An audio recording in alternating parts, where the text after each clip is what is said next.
My name is Sarah, and I've always believed that family is the most precious thing in life.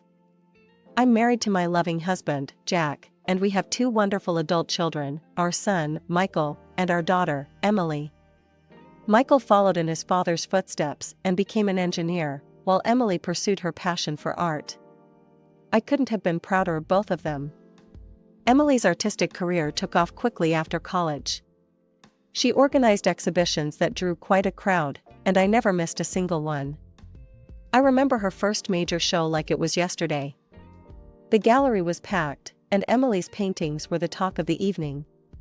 As I walked around the gallery admiring Emily's work, I spotted her talking animatedly with a tall, handsome man. Little did I know then that this man, David, would become her husband and the father of my granddaughter. Their whirlwind romance was a joy to watch. David seemed to adore Emily, and she was happier than I'd ever seen her. They married in a beautiful ceremony just a year after they met, and soon after, Emily announced she was pregnant. I was over the moon at the prospect of becoming a grandmother. When little Sophia was born, I fell in love all over again. She had Emily's dark curls and David's green eyes, a perfect combination of both her parents. It was around this time that Emily made a decision that surprised me. She announced that she was quitting her job to work from home and raise Sophia full-time. "Are you sure about this, honey?" I asked her one afternoon as we sat in her living room, watching Sophia play with her blocks. "Your career was just taking off. I'd be more than happy to help with Sophia if you want to keep working." Emily shook her head, a determined look in her eyes. "I appreciate the offer, Mom, but I want to do this myself. I'm ready to sacrifice my career for Sophia. She needs me right now." I couldn't quite shake the feeling that something was off about this decision, but I respected Emily's choice. After all, she was a grown woman capable of making her own decisions. As the months passed, I noticed that Emily became more distant. Our regular coffee dates became less frequent, and when I called, she always seemed to be busy. As Emily drifted away, I found myself spending more time with Michael and his wife, Lisa. When they had their son, Tommy, Lisa asked if I could help out as a nanny. Of course, I jumped at the chance. And so, I threw myself into my role as Tommy's nanny. It was exhausting but rewarding work, and it helped fill the void left by Emily's absence. Still, I couldn't help but wonder if Emily was upset about the time I was spending with Tommy. I wanted to talk to her about it, but she kept avoiding my calls and canceling our plans. As Christmas approached, I held on to hope that Emily would reach out. I imagined us all gathered around the tree, Sophia opening presents with wide-eyed wonder. But as the days ticked by, that hope began to fade. On Christmas Eve, I sent Emily a message. "Merry Christmas, sweetheart. We miss you and would love to see you tomorrow. Love, Mom." Hours passed, with no response. I tried to focus on the joy of having Michael, Lisa, and Tommy over, but Emily's absence cast a shadow over the festivities. Christmas morning came and still no word from Emily. As we sat around opening presents, I couldn't help but notice the empty spot where Emily, David, and Sophia should have been. "Mom, are you okay?" Michael asked, noticing my distraction. I forced a smile. "Of course, dear. Just thinking about how fast you've all grown up." But inside, I was seething. This wasn't just about missing a family gathering anymore. This was about crossing a line. After the presents were opened and the dinner was cleared away, I turned to Jack. "We need to go see Emily," I said firmly. "This has gone on long enough." Jack knew better than to argue when I used that tone. He nodded, and we began gathering gifts for Emily, David, and Sophia. As we pulled up to their house, I noticed that the curtains were drawn, and the Christmas lights that Emily usually put up were noticeably absent. My heart sank a little more. We approached the front door, arms laden with gifts. Jack rang the doorbell, and we waited. Seconds stretched into what felt like hours before we heard movement inside. The door creaked open, and there stood Emily. My heart nearly stopped at the sight of her. She looked different. Tired, yes, but there was something more. Her eyes, usually bright and full of life, seemed dull and wary. She was wearing long sleeves, despite the warmth of the house, and she held herself as if she was in pain. "Mom? Dad? What are you doing here?" Her voice was barely above a whisper. "Merry Christmas, sweetheart," I said, trying to keep my voice steady. "We missed you at the family gathering, so we thought we'd bring Christmas to you." Emily's eyes darted nervously behind her before she stepped onto the porch, partially closing the door behind her. That's really nice of you, but you shouldn't have come. I'm not feeling well, and I didn't want to get anyone sick." It was then that I noticed the bruise on her arm, partially hidden by her sleeve. My motherly instincts went into overdrive. "Emily, what happened to your arm?" I asked, reaching out to her. She flinched away from my touch, pulling her sleeve down. "Oh, it's nothing. I had a little accident the other day. Slipped in the bathroom. Clumsy me." I exchanged a glance with Jack. We both knew she was lying. "Where's Sophia?" Jack asked, trying to peek inside the house. "We brought her some presents." Emily's face softened at the mention of her daughter. "She's napping right now. But I'm sure she'd love to see you. Maybe she could come visit you tomorrow?" I nodded eagerly, grasping at this olive branch. "Of course. We'd love to have her over." We chatted for a few more minutes, the conversation stilted and uncomfortable. Emily kept glancing back at the house, as if afraid someone would overhear. As we were about to leave, I couldn't help but pull Emily into a hug. She stiffened at first, but then melted into my embrace. For a moment, I felt like I was holding my little girl again. The next day, I woke up early, my mind still reeling from our visit to Emily's house. I busied myself in the kitchen, preparing Sophia's favorite foods and setting up some art supplies. Around noon, the doorbell rang. I rushed to answer it, finding Emily standing there with Sophia. My heart ached at the sight of my daughter, her eyes darting nervously as if expecting trouble. "Hi, Mom," she said softly. "Sophia's excited to spend some time with you." I knelt down to Sophia's level, opening my arms. "Hello, sweetheart. Grandma's so happy to see you." Sophia hesitated for a moment before running into my embrace. I held her tightly, breathing in her sweet, familiar scent. Emily handed me Sophia's backpack. "I've packed some of her things. I'll be back to pick her up this evening, okay?" I turned my attention to my granddaughter, determined to make the most of our time together. "Come on, sweetie. Let's go see what fun things Grandma has planned." We spent the afternoon drawing, baking cookies, and playing with dolls. It was wonderful to see Sophia laugh and play, but I couldn't shake the feeling that something was off. She seemed more subdued than usual, often glancing at the door as if expecting someone to burst in. As we sat coloring together, I decided to gently probe. "Sophia, honey, is everything okay at home?" Sophia's crayon paused mid-stroke. She looked up at me with those big, innocent eyes. "Mommy cries a lot," she said quietly. My heart clenched. "Why does Mommy cry, sweetheart?" Sophia shrugged, returning to her coloring. "Daddy yells at her. He says mean things." I tried to keep my voice calm, even as anger and fear surged through me. "What kind of mean things, Sophia?" "He says Mommy is stupid and can't do anything right. Sometimes he grabs her arms really hard." Sophia demonstrated, gripping her own arm tightly. We sat like that for a while, my mind racing. I knew I had to do something, but I wasn't sure what. I couldn't let Emily and Sophia continue living in fear. As the afternoon wore on, Sophia's play took a disturbing turn. She began acting out scenes with her dolls, making them yell at each other and push each other around. "Sophia," I said gently, "where did you learn to play like that?" She looked up at me, her face serious. "That's how Daddy treats Mommy sometimes." After Sophia's revelations, I couldn't sit idle any longer. I called Lisa, my daughter-in-law, and asked if she could watch Sophia for a few hours. She agreed without hesitation, sensing the urgency in my voice. Jack, I said, my voice trembling with a mix of fear and determination. We need to go to Emily's house. Now. He nodded, his face grim. I'll drive. The ride to Emily's house was tense, filled with unspoken worries. As we pulled up to their street, I suggested we speak to the neighbors first. Maybe they've heard something, I reasoned. It could give us a better idea of what's really going on. We approached the house next door, and a middle-aged woman answered. Her eyes narrowed as we introduced ourselves as Emily's parents.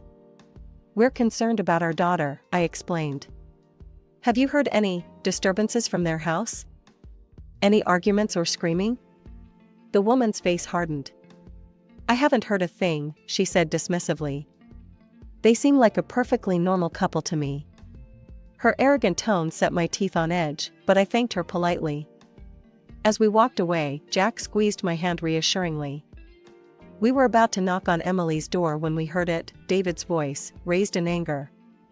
Why did you let Sophia go to your mother's? You know, I don't like her spending time there. My blood ran cold. Jack and I exchanged a look of horror before I jabbed the doorbell, my heart pounding. The shouting abruptly stopped. Moments later, David opened the door, a pleasant smile plastered on his face. Sarah, Jack, what a surprise. What brings you here? He asked, his voice eerily calm. I peered past him, my eyes widening as I saw Emily struggling to her feet. Without a word, I pushed past David and rushed to my daughter's side. Emily, sweetheart, are you all right? I asked, checking her for visible injuries. She nodded weakly, avoiding my gaze. Anger surged through me as I turned to face David. How dare you treat my daughter like this? I hissed, my voice low and dangerous. I know what's been going on here, and I won't stand for it any longer. David's facade cracked for a moment before he regained his composure. I think you've misunderstood, Sarah. I'm simply trying to raise my wife properly. She can be quite difficult sometimes, you know. Raise her? I spat. She's your wife, not your child. And there's nothing proper about abuse. David's eyes narrowed. Why don't we ask the neighbors? They'll tell you everything's fine here. In that moment, I realized the horrifying truth. The neighbors were complicit in this abuse, turning a blind eye to Emily's suffering. I think it's time for you to leave, David said coldly. I need some time to cool down. We can discuss this misunderstanding later. Before I could protest, he was out the door, leaving us alone with Emily. As soon as he was gone, Emily broke down. Through her tears, she began to reveal the full extent of her ordeal. David had forced her to quit her job, isolated her from family and friends. He controlled her every move, checking her phone and taking away her car. He told the neighbors I was a bad wife and mother, she whispered. That he was raising me to be better. They all believed him. I became an outcast in my own neighborhood. My heart shattered as I listened to my daughter's pain. I held her tightly, vowing silently that I would do whatever it took to get her and Sophia out of this nightmare. He's gone to get more alcohol, Emily said, fear creeping into her voice. He'll be back soon. As we began to plan our next move, I knew we were in for a fight. But looking at my daughter's bruised but hopeful face, I knew it was a fight worth having. No matter what it took, we would free Emily from this cycle of abuse and bring her home where she belonged. I turned to Emily, my voice firm but gentle. Sweetheart, I want you to pack your things and Sophia's. You're coming home with us. Emily's eyes widened with a mix of hope and fear. But Mom, what about David? He'll be so angry. Jack stepped forward, his jaw set with determination. That's his problem, not yours. I'm your father, and I'll protect you. Both of you. With trembling hands, Emily began to gather their belongings. I helped her, moving quickly and efficiently, knowing time was of the essence. Within minutes, we had packed the essentials into 2 suitcases. As we left the house, I could hear murmuring voices. A group of neighbors had gathered near the gate, their eyes following us with disapproval. An elderly woman stepped forward, her face pinched with judgment. You should be ashamed, she spat at me. You've raised your daughter poorly. She should be grateful that her husband tolerates her and takes care of her and the child." Anger surged through me. Without a word, I gently took Emily's arm and pushed up her sleeve, revealing the dark bruises that mottled her skin. "Is this what you call taking care?" I asked, my voice ringing out in the sudden silence. "Would any of you like to be raised like this?" The neighbors' faces flushed with embarrassment, and they quickly dispersed, avoiding eye contact. We hurried to the car, Jack helping Emily with the suitcases, while I kept watch. Just as we were about to leave, I spotted a familiar figure running towards us. "David," I gasped. He was red-faced with rage as he reached the car, immediately grabbing for Emily. "What do you think you're doing?" he snarled. Before I could react, Jack was there, pushing David away from the car door. "Don't you dare touch her," he growled.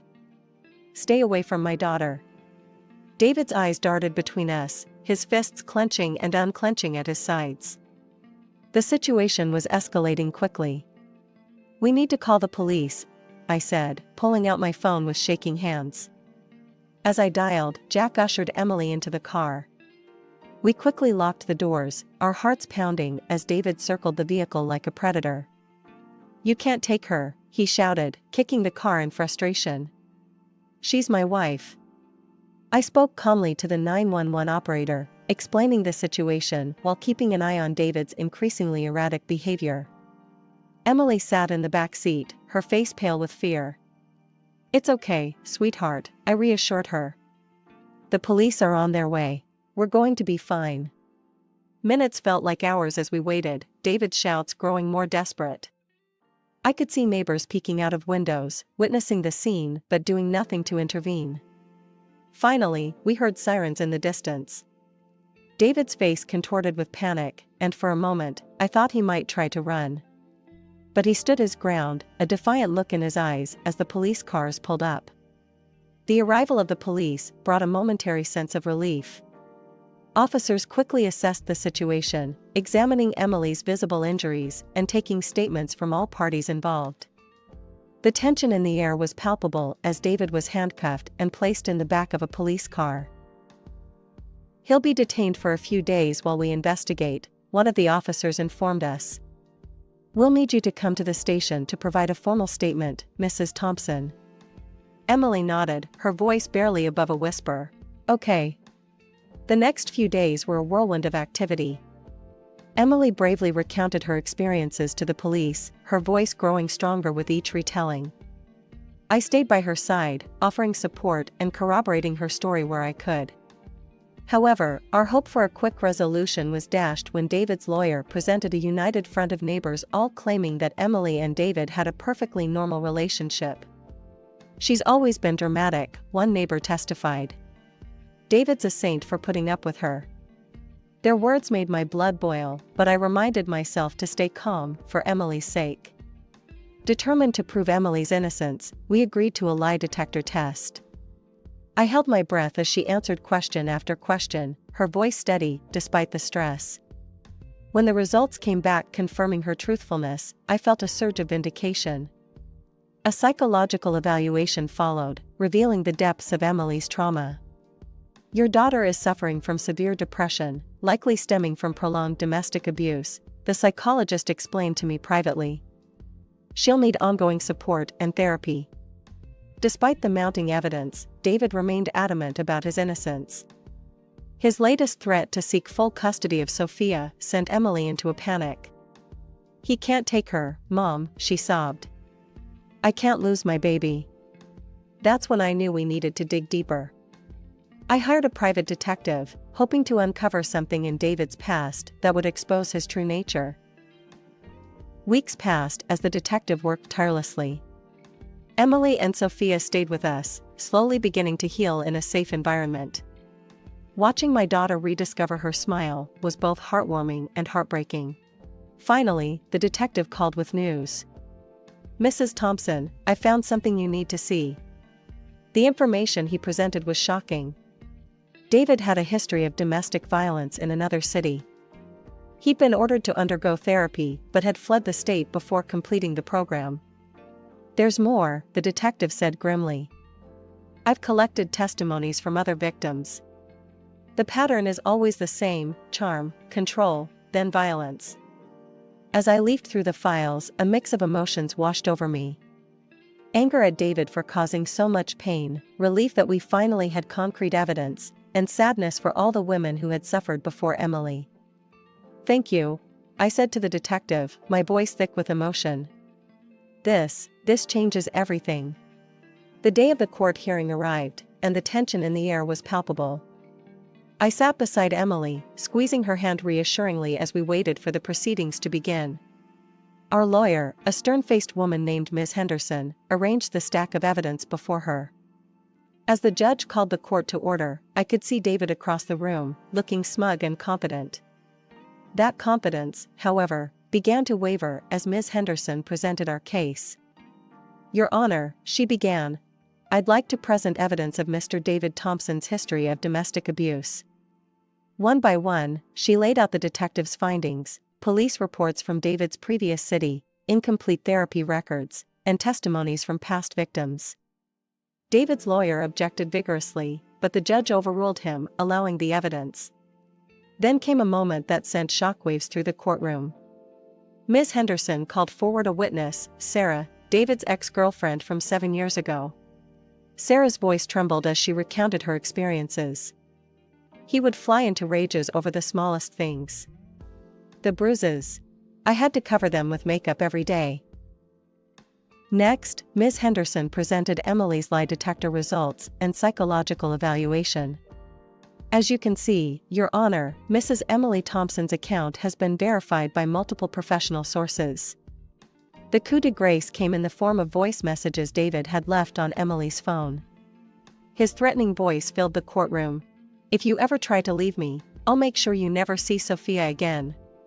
Just when I thought we'd presented everything, Ms. Henderson surprised us all. "Your Honor, we have one more witness. With the court's permission, I'd like to call Sophia Thompson to the stand, accompanied by her child psychologist." My heart clenched as I watched my 5-year-old granddaughter walk to the front of the courtroom, her small hand clasped in the psychologist's.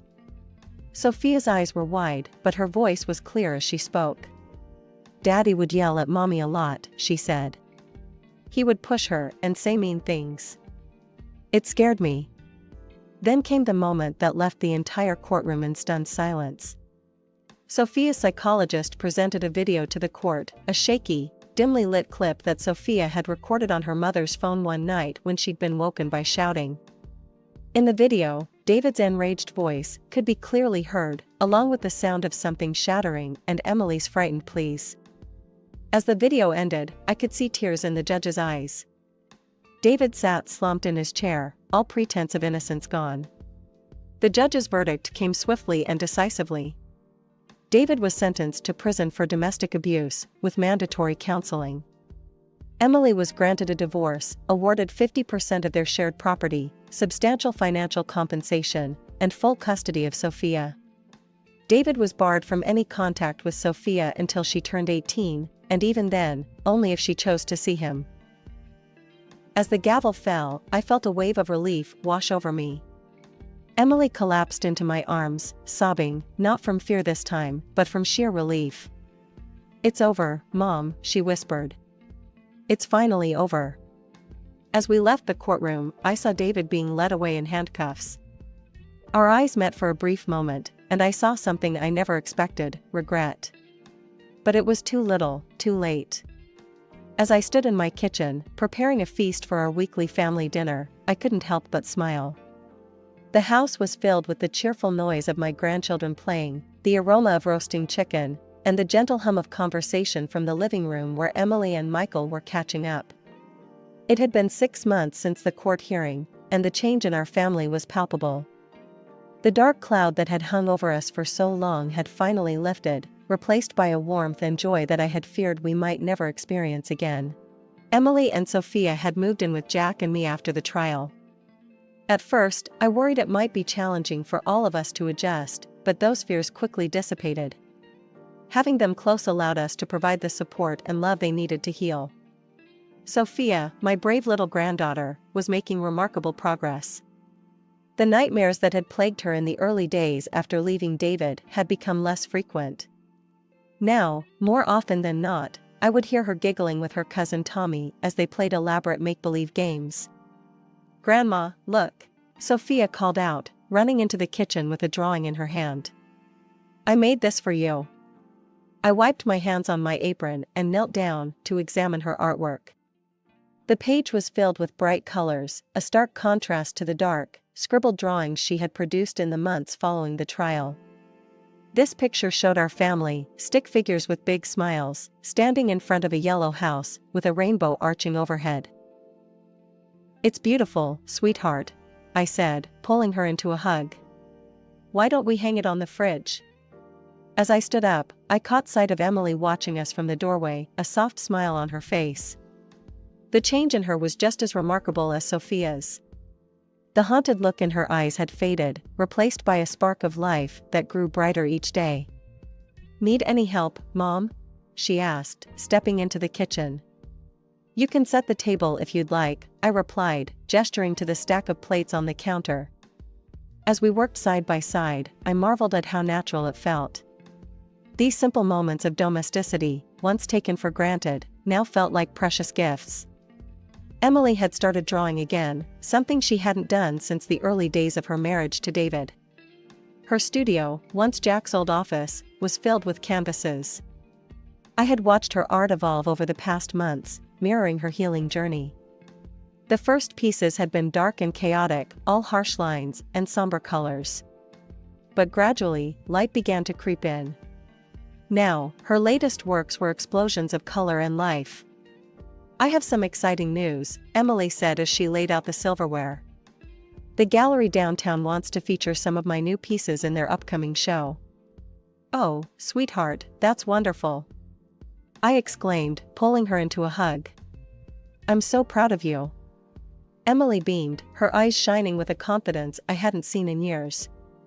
She had recently started working part-time at a local art supply store, slowly reintegrating into the workforce. It was a small step, but an important one in reclaiming her independence. As we all gathered around the dinner table that evening, Jack, Michael, Lisa, Tommy, Emily, Sophia, and me, I felt a wave of gratitude wash over me. The road to this moment had been long and painful, but looking at the smiling faces of my family, I knew it had been worth every struggle.